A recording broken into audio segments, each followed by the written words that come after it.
Ladies and gentlemen, damas y caballeros, the ambassadors in India of Argentina, Bosnia and Herzegovina, Brazil, Chile, Colombia, Cuba, Dominican Republic, the European Union, Mexico, Peru, Portugal, Spain, and representatives, and our salute to the members of UNIC, the president of UNIC, Ljuba Bebek, the principal of Jesus and Mary College, Dr. Sandra Joseph, the chairperson of the International Council, Global Youth, Anaga Nair,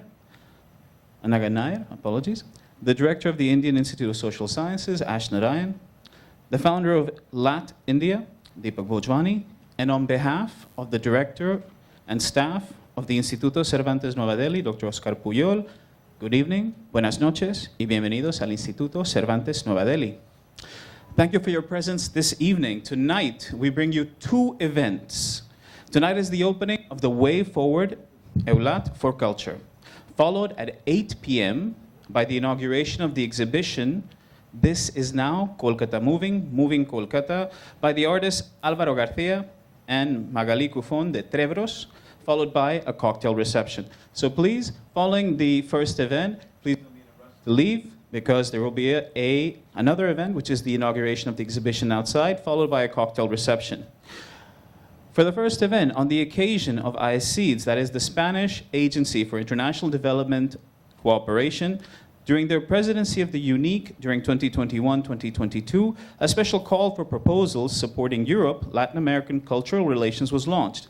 The call was initiated by AECID with dedicated funding from the Spanish government and has been implemented in cooperation with UNIC and selected 20 UNIC clusters. Of 20 selected projects, they involve 23 UNIC members, 11 EU delegations, and over 65 local partners. The project for South Asia is named The Way Forward. This project features 6 events spread across September and October to connect Indian, Latin American, and European youth to diplomats and key experts for mutually insightful discussions, which in turn will lead to a better understanding between India and Latin American nations, with Europe acting as the catalyst. Tonight, ladies and gentlemen, I'd like to invite the director of the Instituto Cervantes Nueva Delhi, Dr. Oscar Pujol, to give you the opening remarks. Dr. Pujol?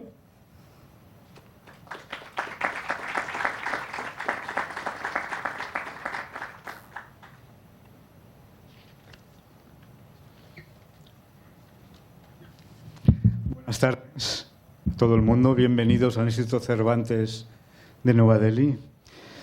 It's a real pleasure to be here today. Today we have a combo event, as Varun was telling you, both the Eulat and also European Spaces for Culture, the inauguration of this exhibition. At the start, I would like to thank all the partners of the Eulat for Culture, the Way Forward, especially the Global Youth, the Institute of Social Science, Jesus and Mary College, and the embassies of Brazil, Chile, Colombia, Costa Rica, Dominican Republic, the European Union, Mexico, Peru, and Spain. Also our partners, our EUNIC partners, the Alliance Française, the Liszt Institute, the Hungarian Cultural Center, Pro Helvetia, Instituto Camões, and of course AECID, which is the main engine of this project. As I said, today we have 2 events, and I would like to mention 2 very special persons who have been working very hard to make this a reality. One is Ayushi Kapoor, who will speak next, from the Global Youth.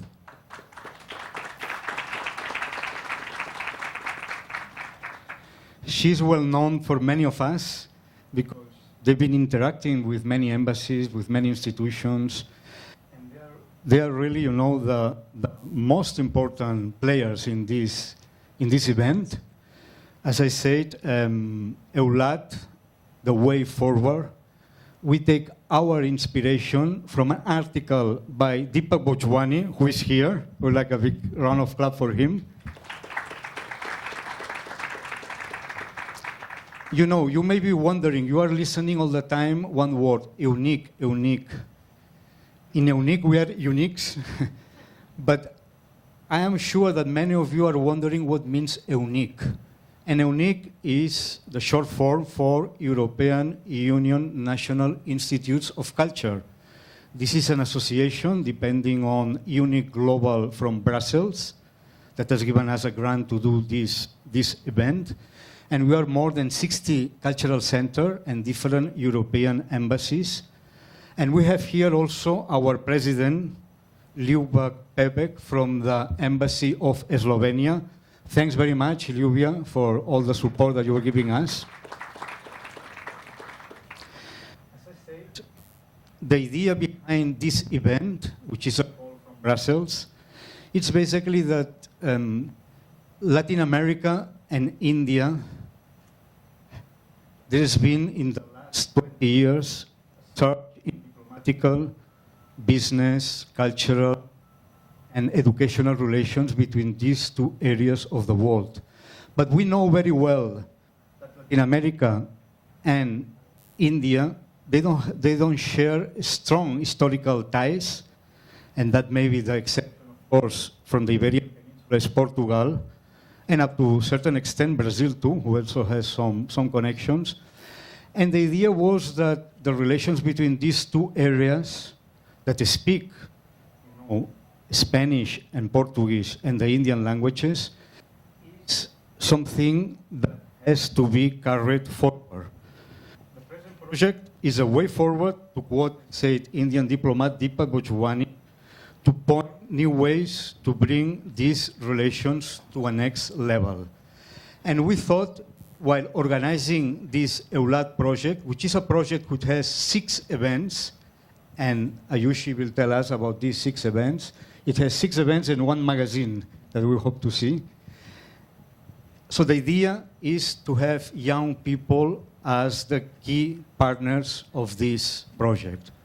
We want to connect Latin American and European youth and Indian youth to diplomats and key experts for a mutually insightful discussions.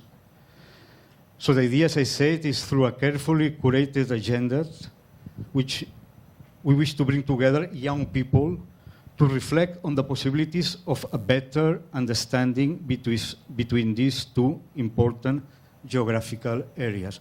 So during the next month, and we will end this activity with a closing night at the Alliance Française, during this month we want that the youth of India, Latin America, and Europe be the main protagonists of this event.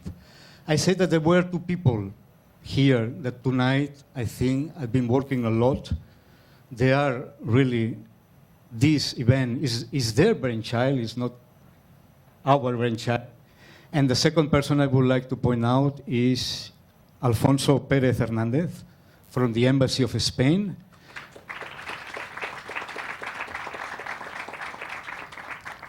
Thanks, Alfonso, because that's also a project from UNIC, under the banner of European Spaces of Culture.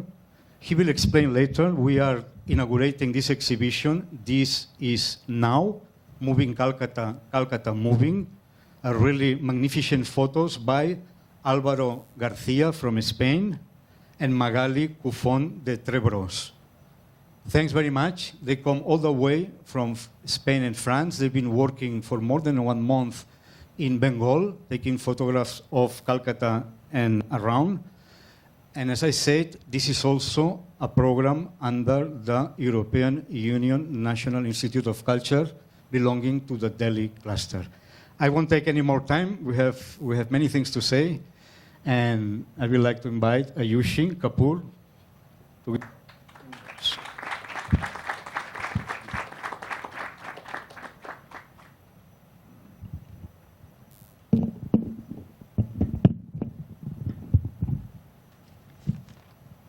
Greetings, everyone. Thank you, Dr. Oscar, for introducing me and for a very warm welcome.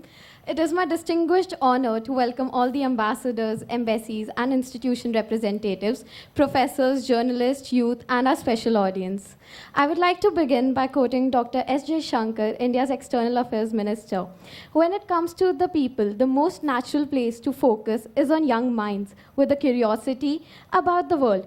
In today's increasingly globalized world, we talk a lot about the importance, strength, and imperative need for people-to-people ties.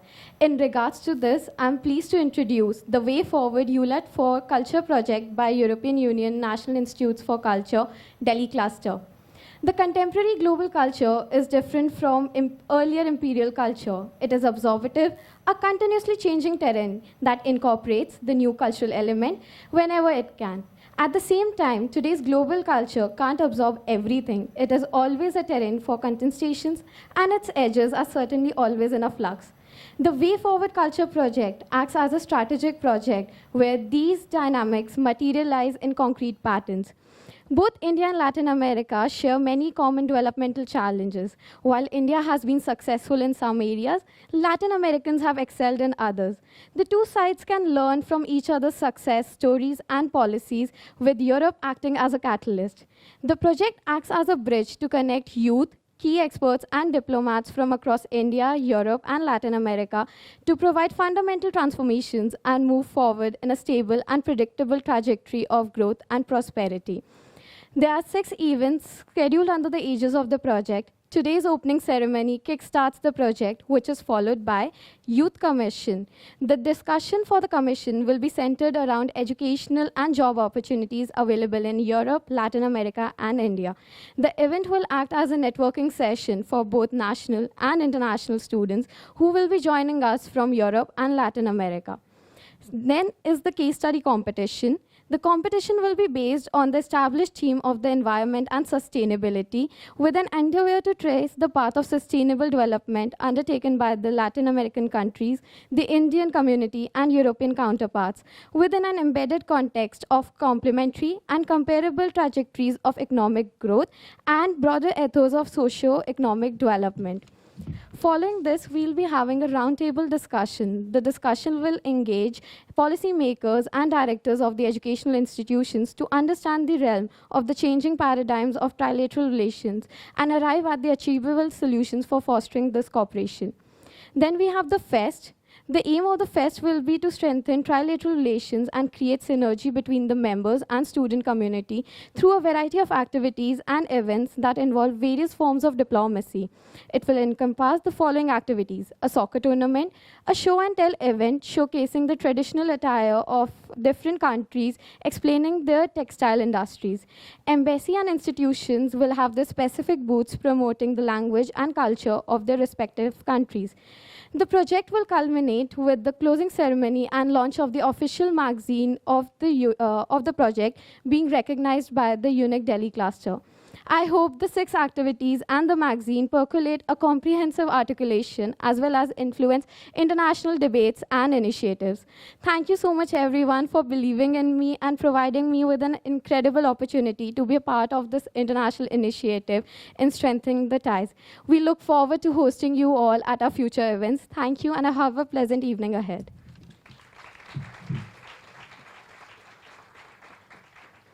Thank you, Ayushi. Before I introduce the next speaker, I wanted to make a special note, because the following speaker shares something in common with myself. When the director asked me to MC tonight, I was very happy to do it for a very simple reason.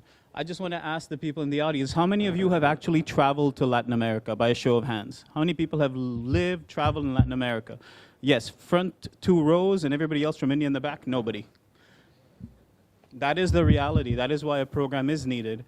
I graduated high school from Panama in 1997, before many of you were born. I've had the opportunity to benefit because my father was also in the Indian Foreign Service.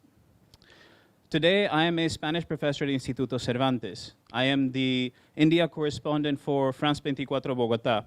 I'm the voice of Hero Honda Motors in Argentina. And my students ask me, Profesor, ¿qué hace? How? ¿Cómo? Very simple. because I had the opportunity to see and experience these things myself, to interact with people, to understand their culture. And that power is incredible. A program like this seeks to bring youth into contact with highly skilled diplomats to have these insightful conversations because they can lead to real results. If you don't believe me, watch France 24, you'll love my reports. Speaking of who's coming up then, I would like to introduce the next speaker who also has a history with the Indian Foreign Service. Deepak Bhojwani joined the Indian Foreign Services in 1978. During his diplomatic career, he served in Asia, Europe, and Latin America, as well as the Ministry of External Affairs in New Delhi. He was accredited as ambassador in 7 Latin American countries, resident in Colombia, Venezuela, and Cuba. Concurrently accredited to Ecuador, Costa Rica, La República Dominicana, and Haiti, and Consul General in Sao Paulo de Brazil.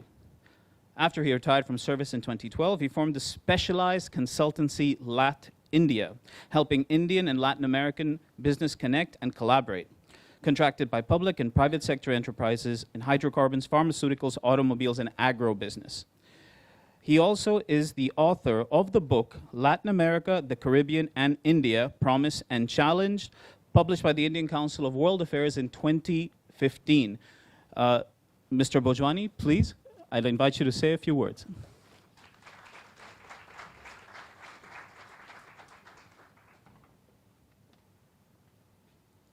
Thank you, Varun. Dr. Pujol, Excellencies, ambassadors of different European and Latin American countries, distinguished diplomats representing several different countries, Ayushi and her team, and all the others over here. It's truly an honor to be talking about on a subject which I hold so dear to my own heart and which has kept me going for the last 2, 3, 4 decades perhaps.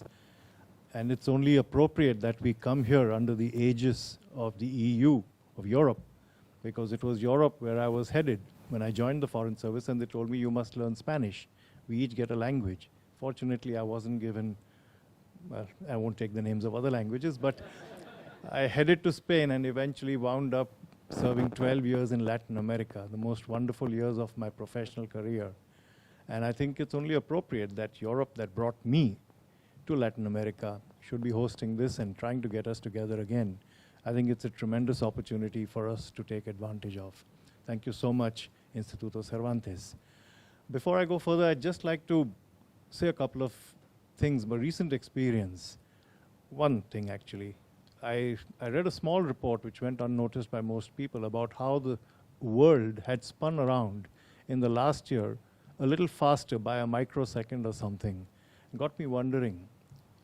I think what's happened, at least over the last 20 years, at least a decade after I've retired, but definitely this century, the world has been spinning much faster. We look back to Colombo, to Cabral, to Magallanes, to Balboa, Amerigo Vespuccio, and other adventurers, European adventurers, who went to Latin America, many of them in search of India, and they found South America and Latin America. They discovered that part of the world. So we have this in common, again, thanks to the Europeans. Also, I found that there were so many similarities. Of course, there are mythological allusions to our connections of old, but I won't go into that. I'm not sure about those as yet. But definitely our history over the past 100 years leads us to believe that there's much more that we share in common than a so-called colonial legacy or whatever else people want to use to bind us together. The fact of the matter is that Latin America and India have far more in common than their differences. There are huge differences, of course. What separates us is perhaps a language or two. What's also separating us is distance, although that also may be called a myth, because if you want to ask anybody to go to New York or San Francisco, they won't think twice from India. But if you ask them to go to Sao Paulo or Mexico, it's too far. Well, the fact of the matter is those two cities in Latin America is as distant from the two North American cities I just mentioned. There's a mythology. There's partly also the fact that we don't have direct connections, but there you go again, the cart before the horse. What comes first, the flyer or the airline? So we have a long way to go, and this is the way forward. for the way forward, we need two things. We need direction, we need destination. For Indians, that destination definitely is Latin America, for me at least. And I think it should be for a lot more Indians than is the truth today. Because we've gone all over the world. I think India's diplomatic footprint at least can be seen in almost everywhere. I mean, apart from perhaps the South Pacific, where we don't have as many embassies, we have the fewest embassies per capita of population of countries in Latin America. It's, I think, a little bit embarrassing that we've just opened our 16th embassy in Latin America, in Paraguay, whereas China, which started its relationship with Latin America in 1970, has 23 or maybe 24, if I'm not mistaken. They would have many more if Taiwan would allow them. Now the point is that we need to see how we can take this forward.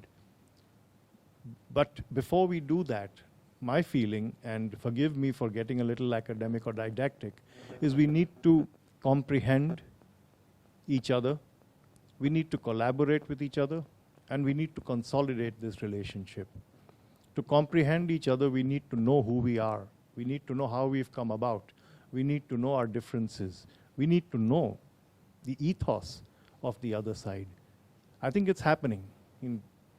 I think 3 decades, or was it 5 decades ago, Octavio Paz wrote, "India came to me not through my mind, but through my senses." That seems to have been more or less how many Latin Americans perceive India. It is true, it's very exotic, it's mythological and so on and so forth, so it's not easy to understand India. Take it from an Indian who's still trying to understand this country. But the fact is that we need to make that effort.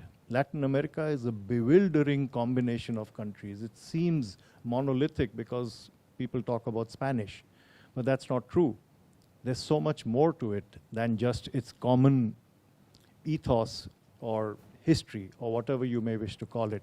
The fact of the matter is that Latin America is a myriad images. It's a myriad experiences. It's different ideologies. It's a clash of ideas every single day. You see it in the papers even today. There are regimes that are evolving. The definition of democracy is being redefined. It's being re-enunciated every day in Latin America. To some extent, India also has these issues, but India's been around longer in that sense. So people take us for granted.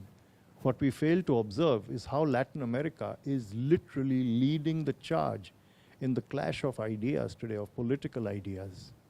Apart from this, there's also the collaboration that's been going on that perhaps very few people outside this room and outside the embassies on both sides know about.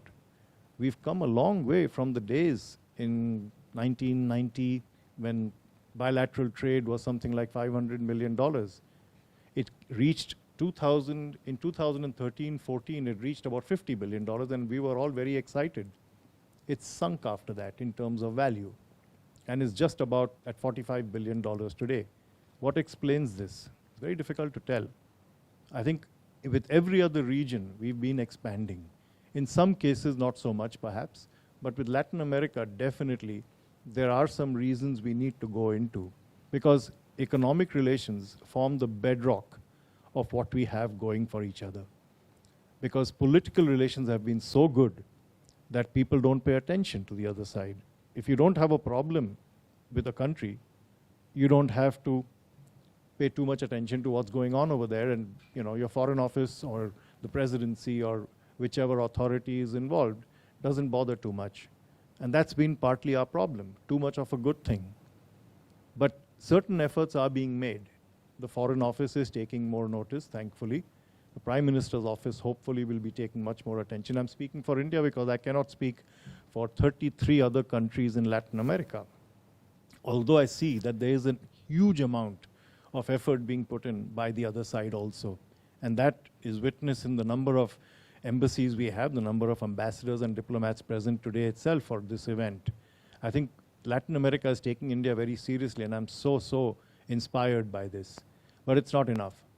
I think we definitely need a basic understanding of who we are and what we are. We've got to go beyond just allowing businessmen to do what they've been doing for decades and not taking the next step forward. We've got to talk to each other about how we can make life easier for both sides. We've also got to recognize what we have going for each other. We have 3 large countries in Latin America, Mexico, Brazil, and Argentina, which participate with us in the G20 forum, for instance. We have occasions where our leaders can get together and talk. How many of those occasions are used? How many times have we had honest dialogue? It's not been easy, I know, but it's improving. With some countries, better than with others. And this is very important because unless there is a political imperative, unless there is that political foundation that is not just set, but is consolidated, it's very difficult to move forward. I was in Brazil when we finalized the double taxation avoidance agreement. I believe it was in 2002.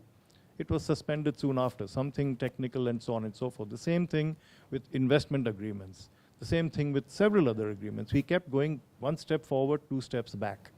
Fortunately, things are improving now. I think it's the bureaucracies also that are involved and are taking notice. I'm sorry to lead you into this sort of thought process, but I think it's very important that we all realize, and those of you in this room, particularly the younger people, who will hopefully consider a career, if not in diplomacy, at least in international relations, I think it's very important that you all realize how important your role can be when it comes to Latin America, because I'm assuming all of you are here because you're interested. I think there's a huge amount of not just a gap, but a vacuum that we need to fill here. In terms of comprehending what we are, I think it's very important to realize the strengths of the other side. It's very important to understand Latin America is this incredible combination, it's this kaleidoscope of literature. We have some of the most fascinating literary minds, 6 Nobel Prizes in literature, if I'm not mistaken. We have Garcia Marquez, we have Octavio Paz, we have Jorge Luis Borges, we have Pablo Neruda, many of whom have been translated not just into Hindi, but in regional Indian languages. So we really have all that raw material at our disposal. We have so many people who perhaps have read Neruda or Borges or Paz, and definitely Marquez, who perhaps haven't realized that what they're doing is getting a glimpse into a world which they need to get to know better. But that's unfortunately how we are. We sit back, we enjoy these things, and we don't get to know what's happening on the other side. Hopefully our universities, our institutions, our academia will take this challenge up more seriously. We already are. I understand from my days when I started learning Spanish at the Bharatiya Vidya Bhavan before I went to Spain, there were maybe 20 people in the class. Today there are thousands of students coming out of just the Instituto Cervantes, and there are many, many more. I meet guides all over the place who are speaking in fluent Spanish to the tourists and the visitors. It's become a very valuable second language for a lot of Indians. And Portuguese also. Unfortunately, we've lost the Goan legacy where Portuguese was a common language in that state. But it's picking up again because people are realizing. But you have to have the critical mass. And the critical mass comes from the economic relationship. It is provoked by the political relationship, by the political impulses that are given by our leaders and our diplomats, but it definitely has to be sustained by our business, by other institutions, and by individuals. One way of doing so is to travel. Now, I know it's not easy because you don't have that many connections. You have to have at least a 1-halt trip. But believe me, any one of you who didn't show their hands up for a visit to Latin America, just take the trip if you can. And here, I think the EU can play a very vital role. India provides ITEC scholarships. It's Indian Technical and Economic Cooperation. It's the program, all paid. Some of them are used. Most of them are not used, at least not practically used. People come here, they go back, and there's not much of follow-up. I'm not sure how many Latin American countries are giving serious scholarships because young people cannot always afford either the fare or the tuition. So if we can do that, if we can give them fully paid scholarships, at least for those who show the talent and the capability, say they know the language or they've taken the trouble of learning about your home country, I think it would be very useful to give them a better deal. And here I think the EU can play a very vital role. If the EU, if UNIX, through UNIX or through other agency, can enable students to go across, or students who are going to Spain for studies, for instance, can be given a study abroad in a Latin American country, it would be very valuable. Learning Spanish is one way. Learning Portuguese is one way. But actually visiting the country and participating is going to be the way we can encourage our youth to get to know these countries. It's happened before and it can happen again. I just encourage all of you to think about this. Our diplomats, our political leaders, even our businessmen are doing a tremendous job, but it's not enough. I request all of you, and I thank the UNIX for putting up this, especially through the Instituto Cervantes. I just hope all of you will come together and take an opportunity like this and take this relationship as it should be on the way forward. Thank you very much.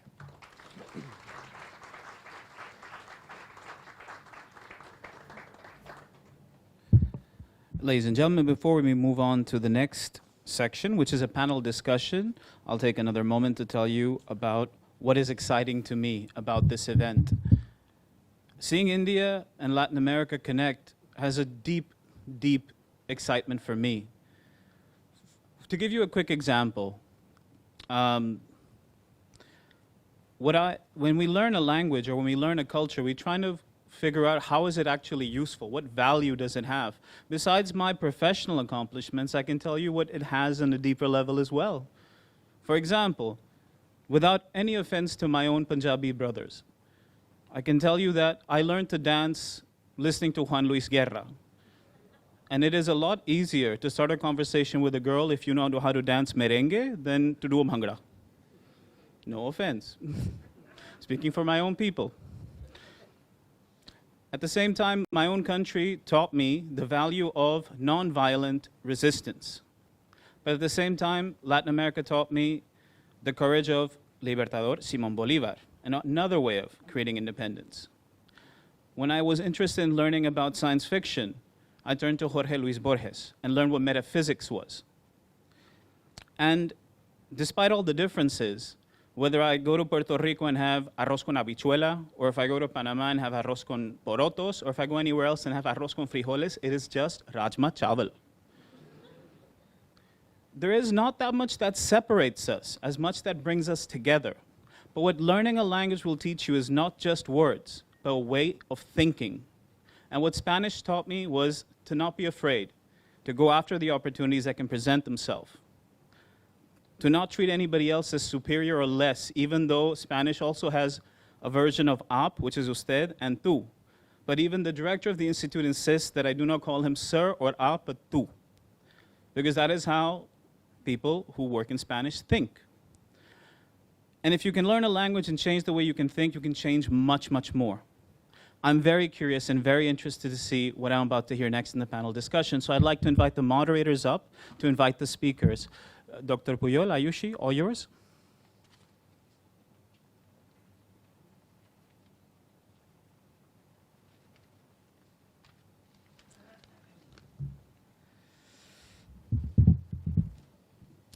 Well, we will be calling the ambassadors, but first I would like, to give the floor, because I know that he has a very important engagement now, to Hugo Astuto, the ambassador of the European Union delegation in Delhi. Please, Hugo.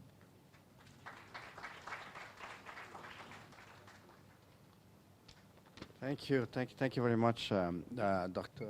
Pujol. Obrigado pelo convite. Sou muito feliz de debater papo com vocês e todos que nos acompanham. That's my take on Portuguese, and let's try in Spanish too. Gracias a los organizadores por la oportunidad para hablar sobre América Latina, Europa e India. And like previous speakers said, when we need to talk about Europe and Latin America, we need to start with the language, mostly Portuguese and Spanish. I'm sure many of you are much more proficient than I am with either the one or the other. Both Portuguese and Spanish happen to be official languages of the European Union. So when we go to Latin America, we Europeans, we are in our linguistic comfort zone.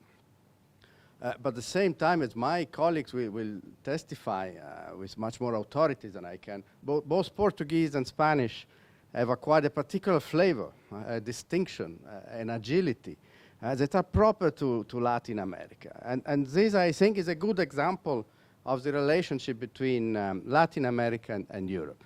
We share common roots, but Latin America has developed and transformed these common roots, mixing and integrating with indigenous African culture, tradition, and sentiment, and it has produced a new whole which is exclusively and quintessentially Latin American.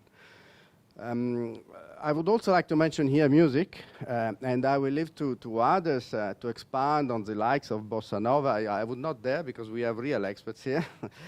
But let me simply mention a niche, specifically the Baroque choral music.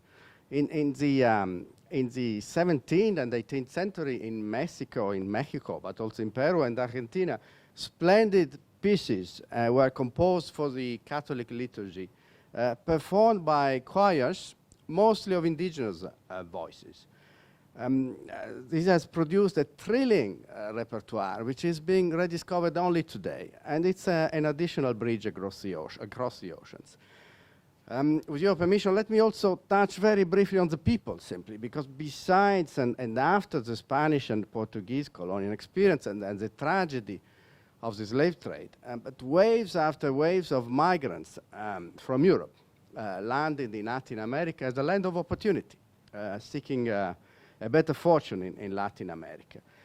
Italians, Germans, but also French or Britons, and actually from all over the world. If you look at Peru or Brazil, the Japanese community is pretty vast.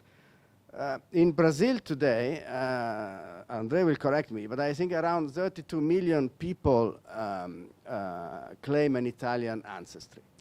And in Argentina, the number is 25 million, which is 62% of the total population. So, to make a long story short, the relationship between Europe, between the European Union and Latin America is special. This is also reflected in political terms. We have a new Latin America strategic partnership, which was established in 1999 at the first bi-regional summit in Rio de Janeiro. And we work together on a number of issues, on global challenges, sustainable development, climate change, the protection of biodiversity, free and fair trade, but also the protection of human rights, of democratic values that bring us together. Trade, as it was said by the previous speaker, trade is an important driver for bilateral relations. The European Union is the third largest trade partner of the region, and the Latin American Caribbean countries are the fifth largest trading partner for the European Union, which is also an important investor in the region.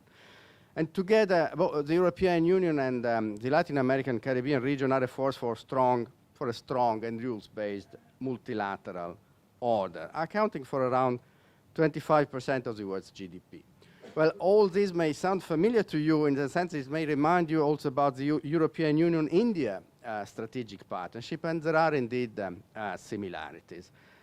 Also mirrored by the recent number of contacts between India and Latin America. And as you all know, the Minister for External Affairs, Dr. Jaishankar, has just been in Latin America. So while Latin America and India might be geographically distant, the relationship is growing fast. And I think, in a way, the analogy holds again when it comes to the European Union itself and India. So let me conclude here.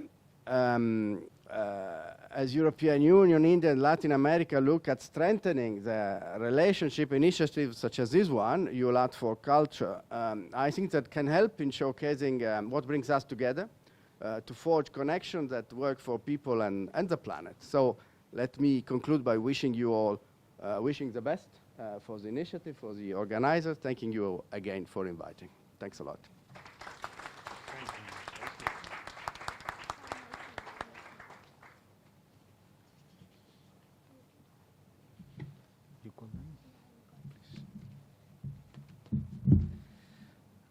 Thanks very much, Ambassador Astuto, for these words. It is with great honor. Now I would like to invite the ambassador, His Excellency Mr. Andre Anar from Embassy of Brazil to come up on the stage and have a seat. Thank you. Next we have Ambassador, His Excellency Mr. Juan Anglo from Embassy of Chile,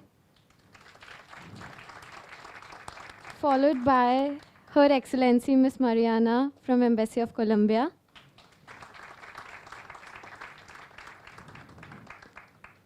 His Excellency Mr. Claudio Ansora, Embassy of Costa Rica,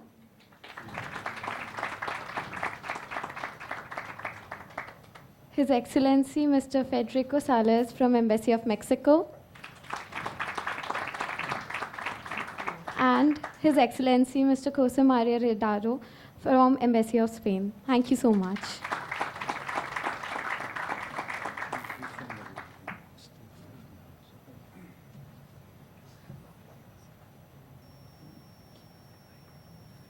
Thank you so much, ambassadors. Thank you so much, ambassadors, for joining us today for this panel discussion. It's an honor to have you all with us. The panel discussion will focus on understanding the trilateral cooperation via the perspectives of all the ambassadors present here, starting with the ambassador from Embassy of Brazil. We'll be having 5 minutes each for the ambassadors. Yeah, thank you. Thank you. Thank you very much. Well, first of all, I have to congratulate the Cervantes for this event. I think this is a wonderful event, and by the way, the exhibition is beautiful.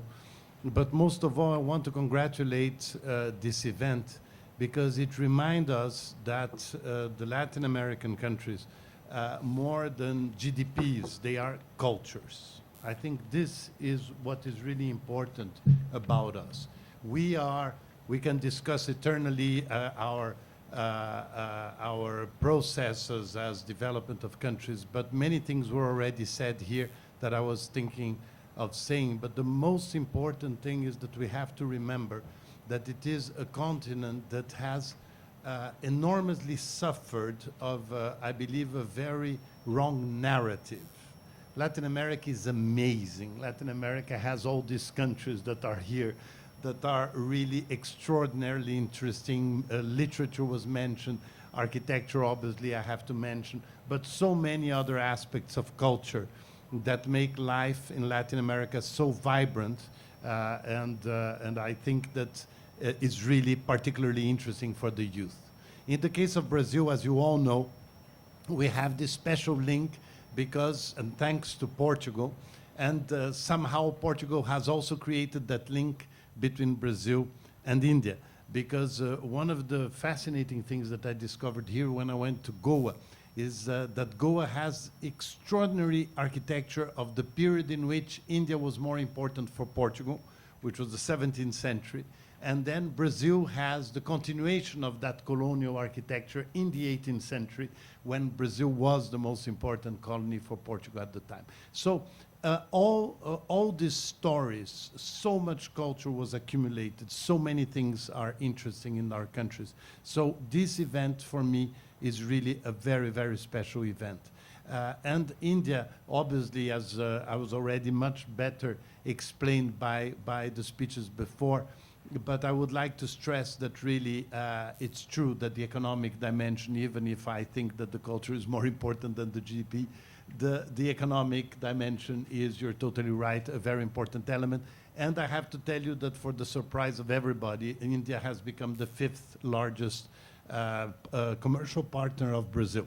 So all these things are evolving very quickly, and I can only urge you all to look at Latin America with much more open eyes. And I think that now the new mediums that you can see so many things on the internet, I hope you will be much more fascinated by Latin America than the generation before. Thank you infinitely for this invitation, and really congratulations for focusing Latin America, I think, in the way that I think is the best way I have seen since I've arrived in India. Thank you very much, Oscar.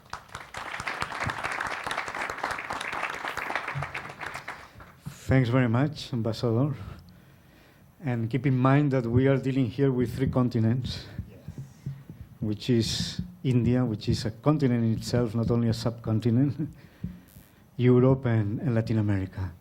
I would like also to greet the Ambassador of Ecuador, who came after. Thanks for being here with us, and of Bosnia-Herzegovina, which is also here.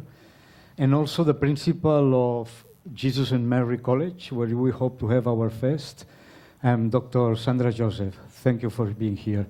And now the Ambassador of Chile, Your Excellency. Thank you very much. Good afternoon.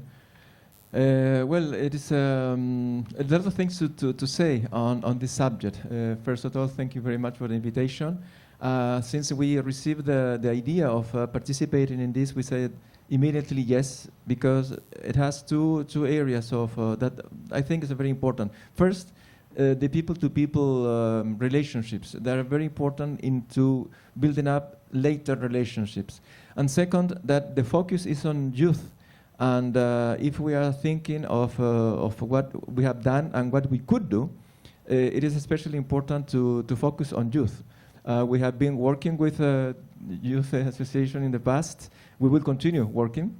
And of course, it's important to develop more knowledge between our 2 regions.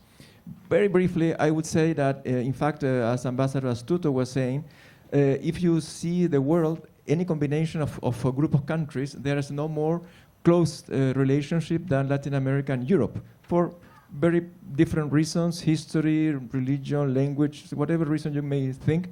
There is no any other combination. You take Africa, Latin America, or Asia, Europe, Africa. The closest is between our 2 regions.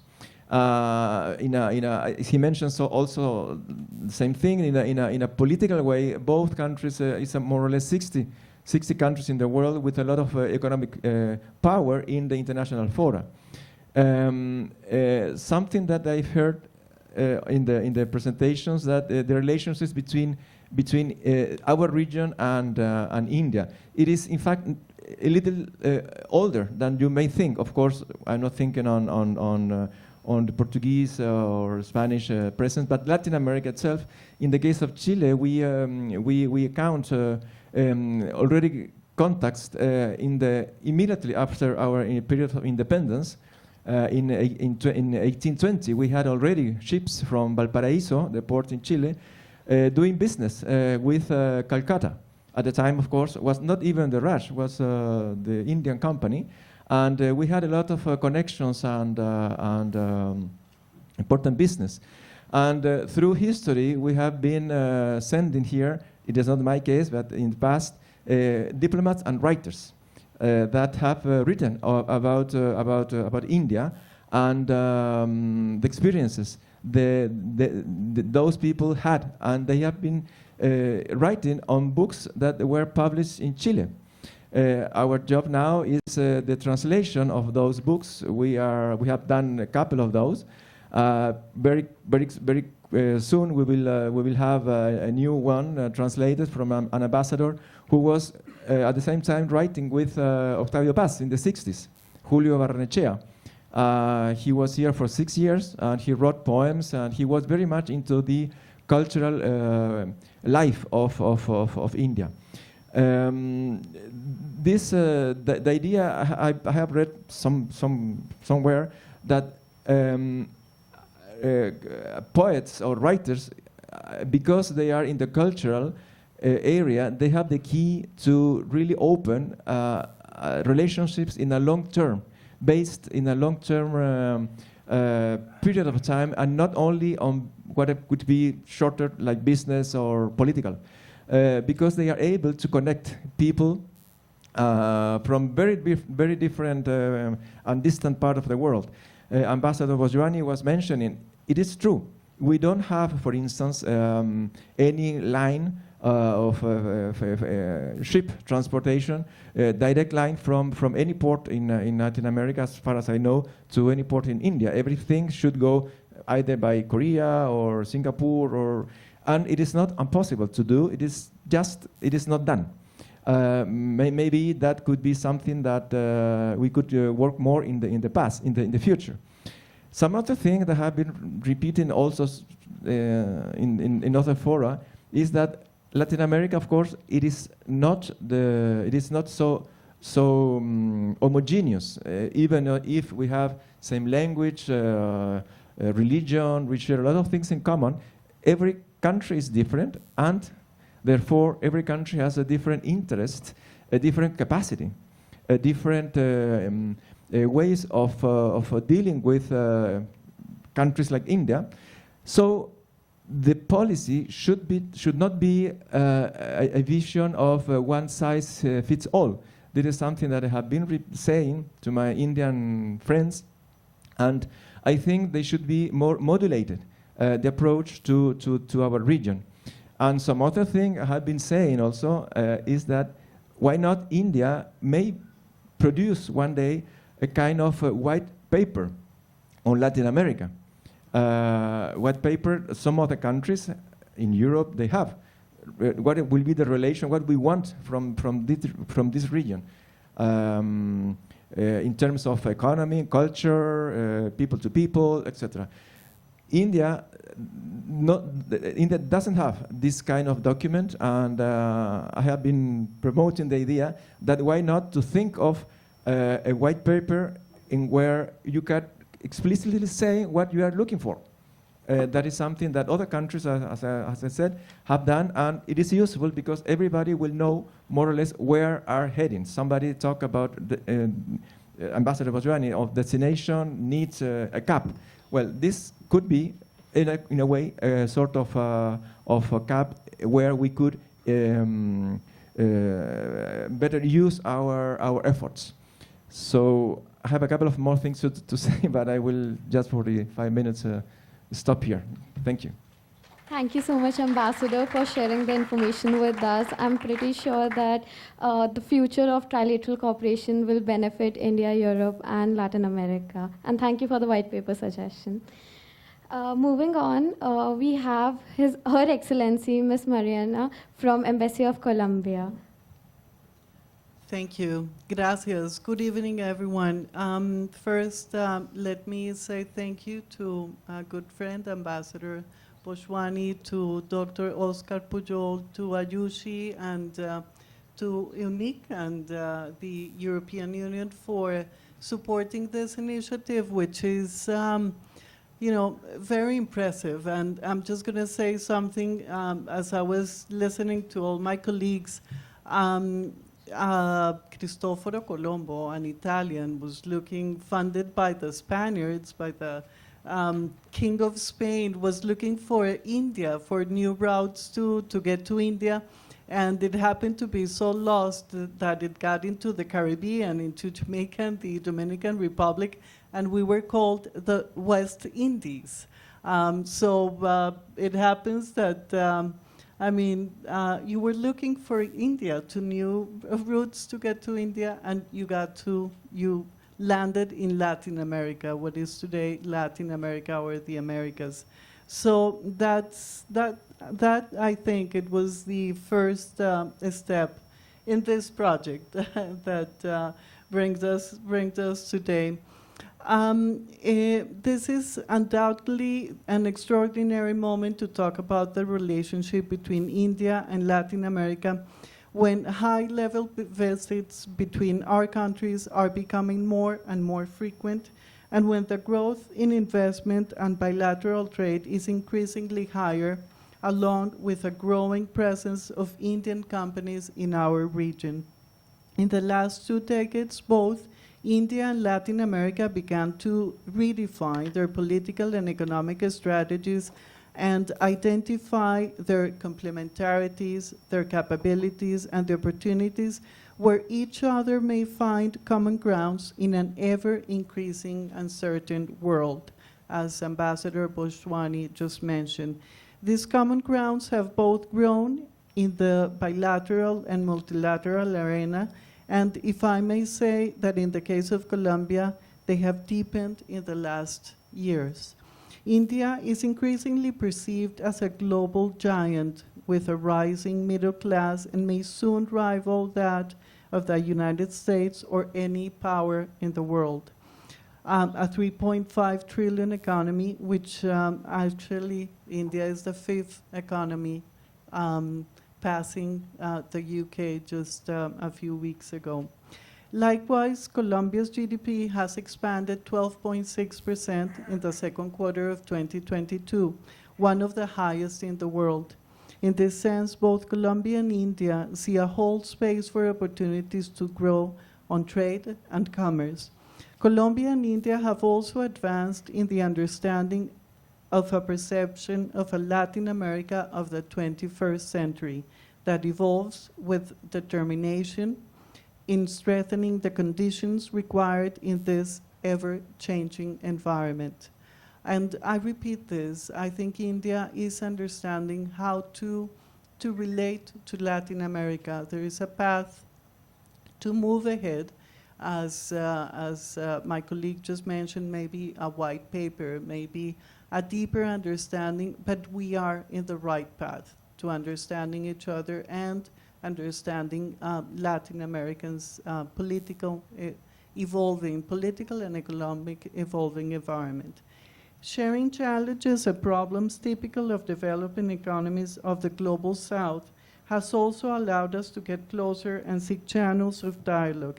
India and Latin America face similar challenges where South-South cooperation has an important tool that has allowed us to share good practices and innovative solutions applicable in both contexts.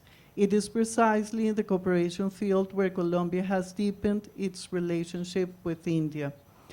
Amigos, India and Colombia have had friendly and cordial bilateral relations since the 1950s. The priority for Colombia has been to deepen the understanding between our countries and enjoy greater dialogue at commercial, political, and cooperation levels, promoting exchange of good practices while we're facing the same challenges. Colombia have signed many agreements to promote trade, tourism, and cooperation. We have MOUs in health, science and technology, Ayurveda and traditional medicine, promotion of trade and software and electronics, bilateral investment agreements, MOUs on research and exploration of space for peaceful purposes. And in the recent visit of Minister Lecky, we are advancing in a joint research in this area.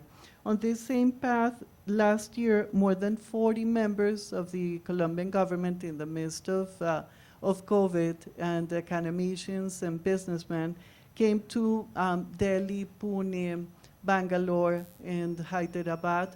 And out of that, now we have a new joint venture, an Indian company with a Colombian company to start the production of vaccines in Colombia. This is a big step, not only for Colombia, but also for India, because the purpose is to take Colombia as a hub for exporting those vaccines all throughout the region. We're signing an MOU on biotechnology, on medical research, on those neglected diseases for the developing world, such as Zika, dengue, chikungunya, snake bites, etc. We're also advancing an MOU in pharmaceuticals, and one very important between our pharma regulatory agencies. Further, climate change also brings us together. According to UN, 54.5% of Colombia territory is rainforest. 14% is classified as primary forest, the most biodiverse and carbon-dense form of forest, and more than 10% of total Amazon rainforest lays in Colombian territory. Colombia is the second most biological diverse country on the earth after Brazil, and home to about 10% of the world's species. Colombia's environmental policy seeks alliances.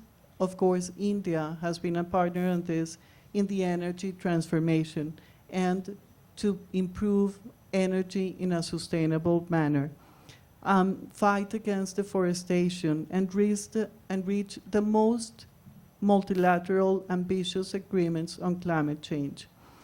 As Colombia and India experience unprecedented levels of growth, we see how our exchange, people-to-people relations, new trade opportunities, migration and mobility are increasing between our countries. Indians are going to Colombia, and we are very pleased with that.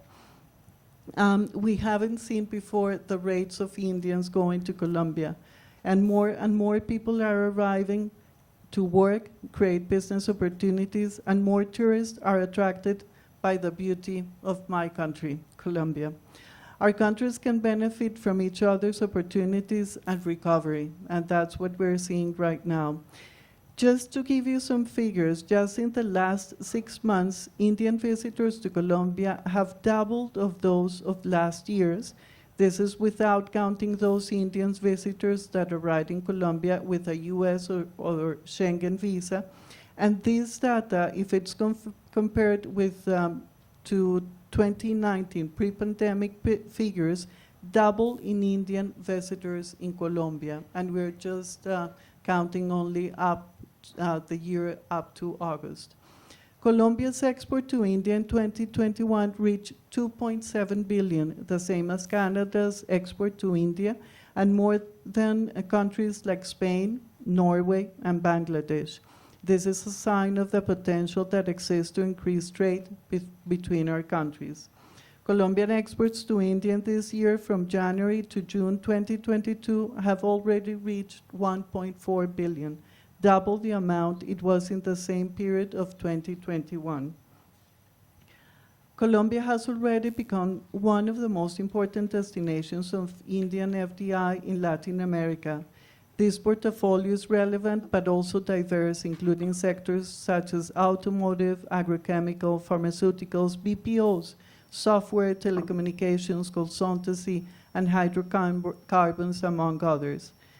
Proof of this is the increasing exchange that we are seeing. Last week at the embassy, at the Colombian embassy, we had the great pleasure of launching the first ever Colombian swimwear brand called Chamela that is now being sold in Tata Click and other online. This is a promotion, of course. You can go and look into Chamela, beautiful swimming suits, very Caribbean style.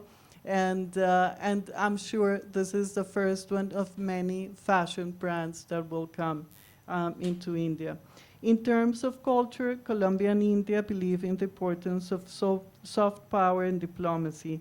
We're currently negotiating an MOU on exchange of cooperation between institutions, cultural institutions, cinematography, film industry, etc.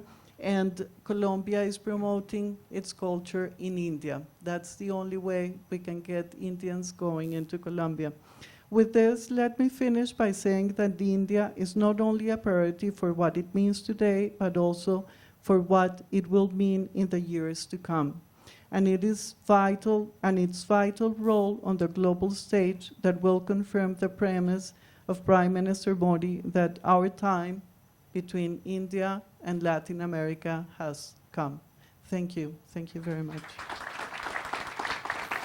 Thank you so much, Ambassador, and heartiest congratulations on the new brand, and we hope that this cooperation continues further. Now, we would like to invite His Excellency Mr. Claudio from Embassy of Costa Rica. Thank you. Thank you. Good evening, everybody. I would like to begin by thanking the Cervantes Institute and Global Youth for their leadership in the implementation of this important initiative that we are officially inaugurating today, and for including Costa Rica in this effort. To my fellow ambassadors, representatives of the European Union, National Institutes of Culture that are part of this initiative, and the public that accompanies us, especially the youth, I extend my warmest greetings. It is a pleasure to be here with you today. Diplomacy undeniably plays a very important and growing role in international relations. It allows countries to engage with a wide variety of actors and to share their country's values, institutions, and foreign policy, the fostering cross-cultural understanding, and sometimes even avoid armed conflicts. In this context, we could not agree more with the objectives of this project, which is to bring together young people, diplomats, and experts to further promote cultural exchange, share values, and mutual understanding between India, Latin America, and Europe. There's much more that we share than what separates us, like Mr. Bashwani was saying.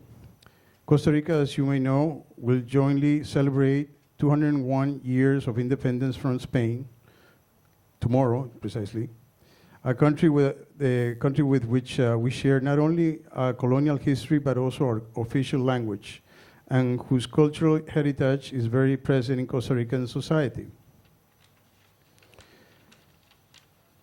Costa Rica and India share common values of characteristics, including its democratic systems, pacifist vocation, strong family ties, and a vast biodiversity, to name a few of them. Indian literature and language have been studied and appreciated in Costa Rica for over a century.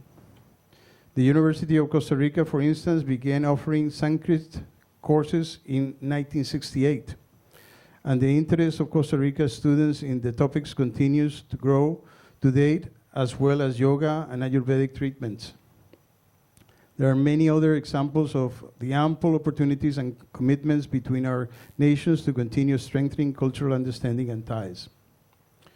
We are confident that through the youth and diplomatic network that will be consolidated with this project, valuable exchanges on different topics will flourish between young people from Latin America, India, and Europe, positively influencing people's attitudes and opinions. We commend this initiative and are very happy to be part of it.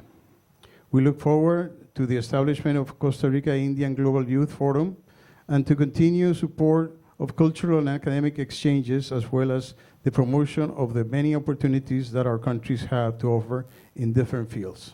Thank you very much.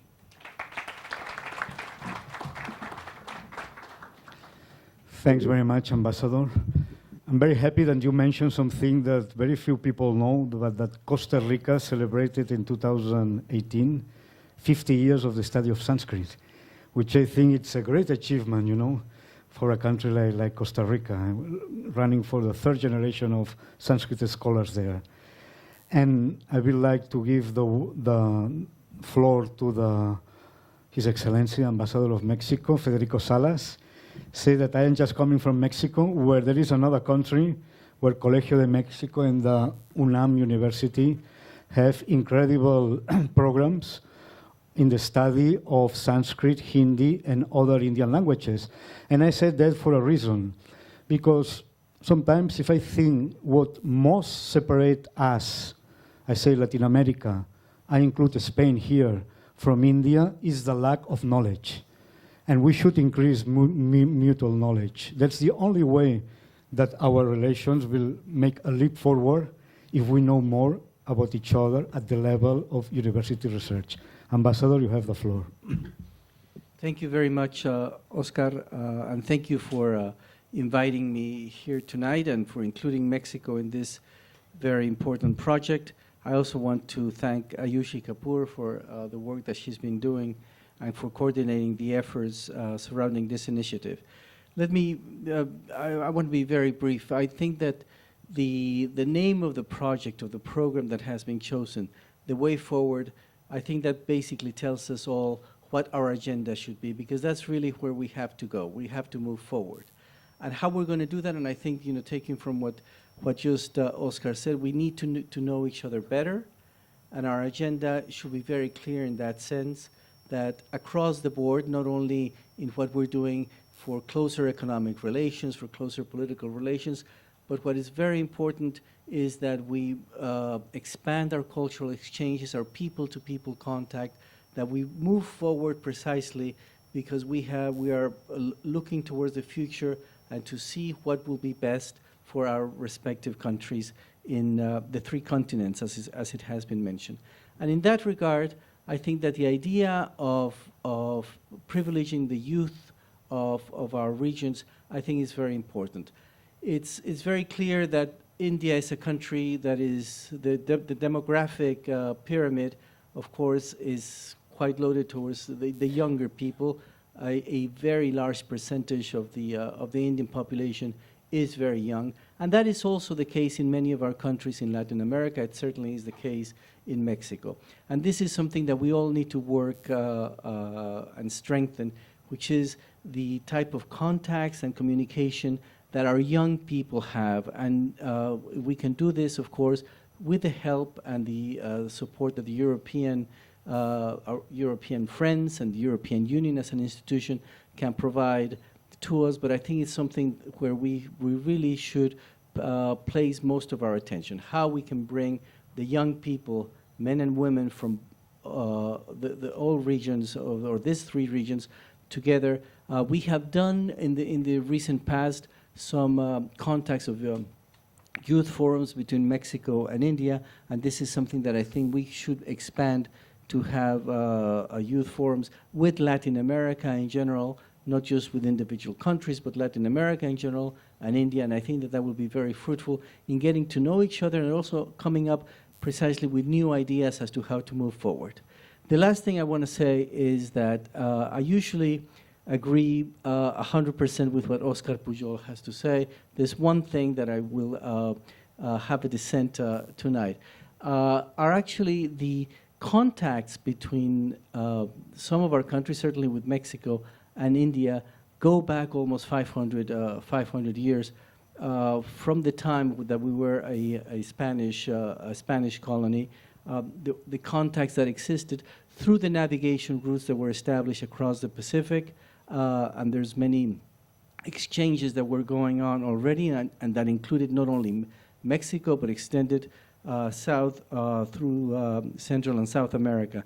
I think it's important probably that there should be a project to look into this long history of relationship and contact and mutual influence in culture, in food, in traditions, in arts and crafts that has existed for a very, very long time. And I think it's something that will be very profitable if we look at it with, in a very careful fashion.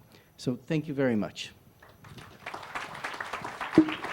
Thank you so much, Ambassador, for sharing your thoughts with us. And we look forward to having Latin American forums wherein we encourage such kind of discussion and foster these relationships. Thank you. With this, now I would like to call His Excellency Mr. Jose Maria from Embassy of Spain to take the floor. Thank you.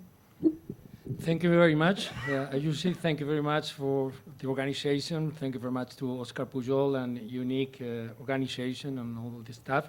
Thank you, my fellow colleagues from the other embassies, Portugal, Dominican Republic, and the rest. Sorry, because the light is very difficult for us to see you. Thank you from the bottom of our heart, because it's a very important initiative for us as a Spanish embassy, as Europeans also is very important. So I know that the main interest of the organizers, at least Oscar Pujol, told me that I have to address to young people in this hall. And to be brief, this is the second request. So addressing to young people in this hall and this event, I would like to say that apparently it's very easy to say we have a meeting here between European Union and Latin America. But I would like to put the focus on the different concepts you have to choose to arrive to this moment. Ambassador Mariana from Colombia told before that at the beginning Latin America was called West India, but afterwards it was the Spanish America and Portuguese America. Afterwards you have Ibero-America. So you have many ideas.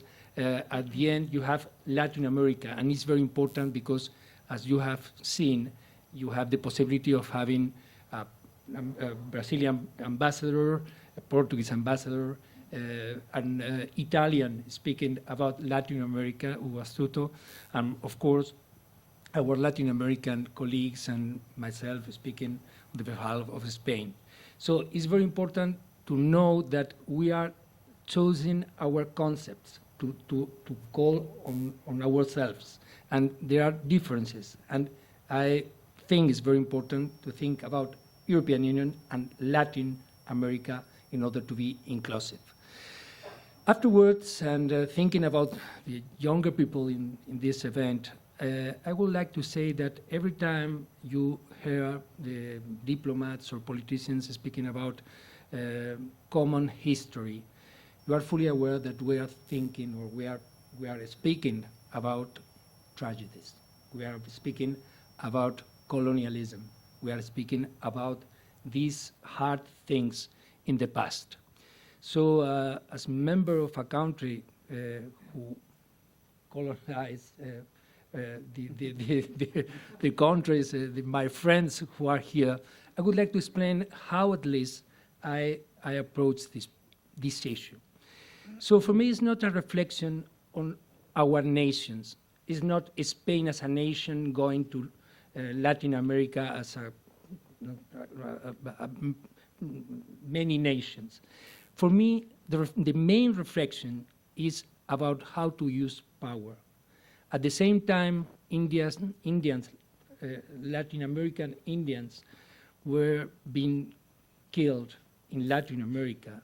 In Spain, this same power were killing Jews and Moors.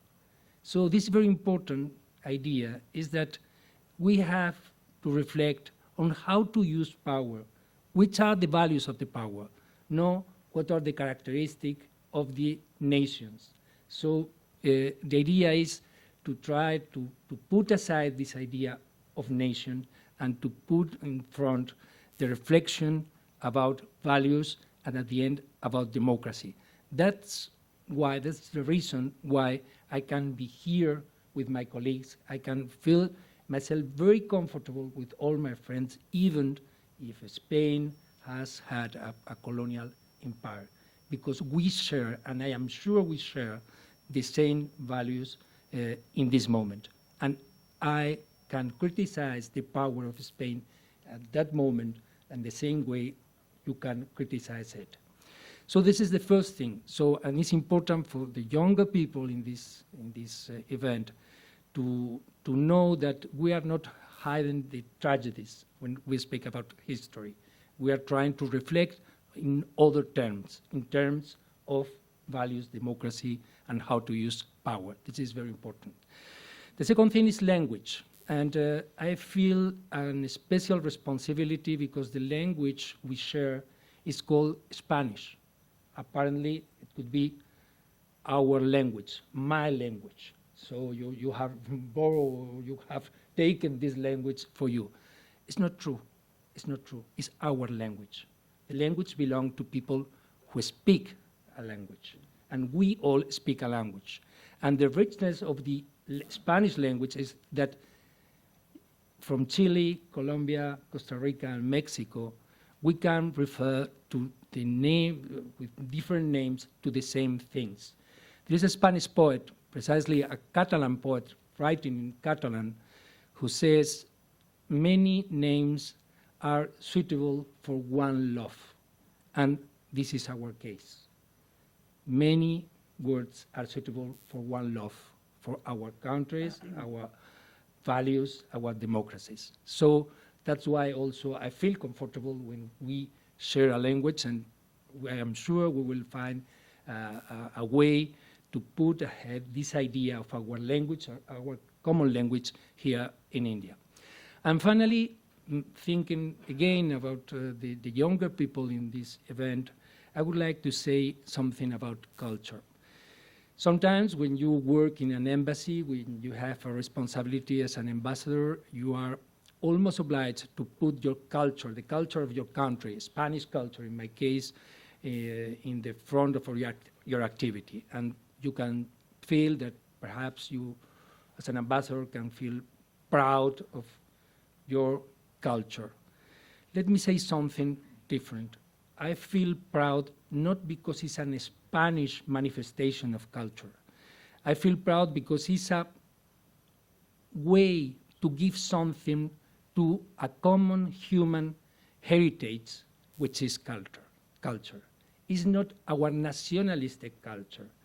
It's the way, this idea of culture is a way to put together to this common human heritage, which is culture. That's why we insist always in the embassy and the European Union and other fora that we have to give to Indian people the most outstanding manifestation of our art, not giving something which is very effective to be present in this country. No, we want to give you the most outstanding and the best manifestation of our art, of our culture in this sense of excellency. And finally, with these ideas and this concept, why to be here in India and to do a policy to India?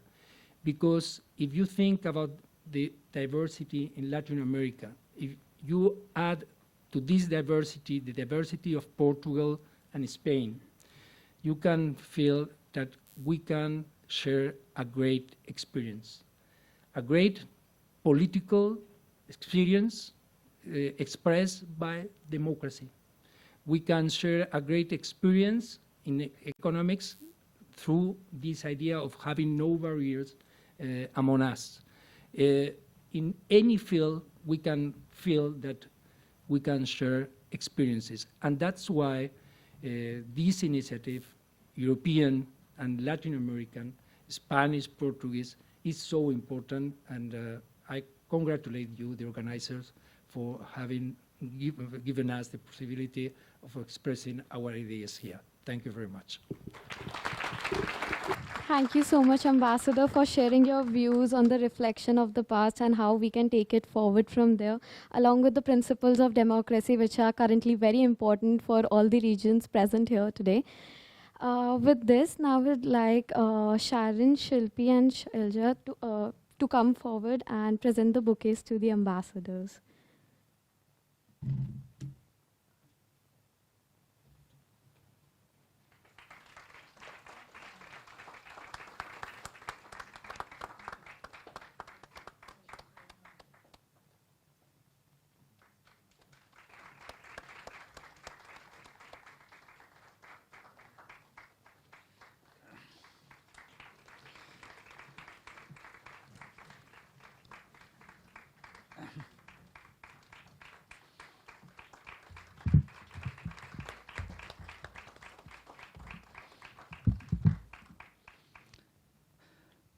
Thanks very much.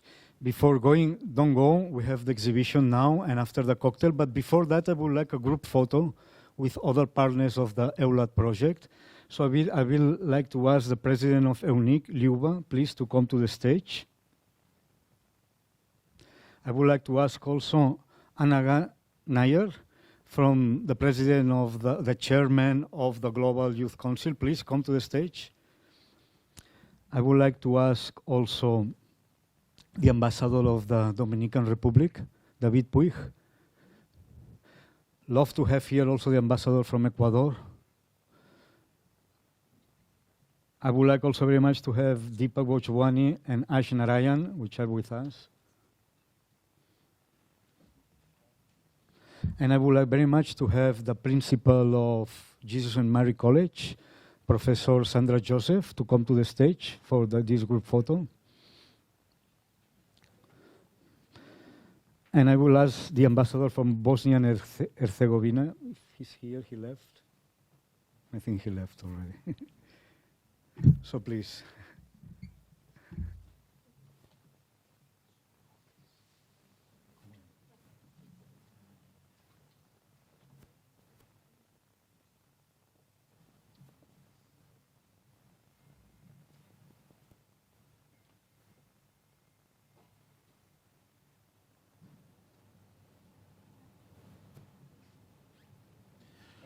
Ladies and gentlemen, thank you so much for your attention.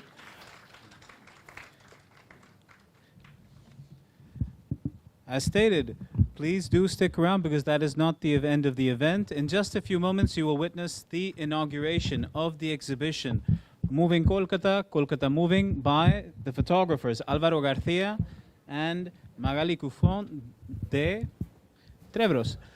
And after that, there is a cocktail reception. So please go ahead and make your way into the gallery right outside the door. Thank you so much.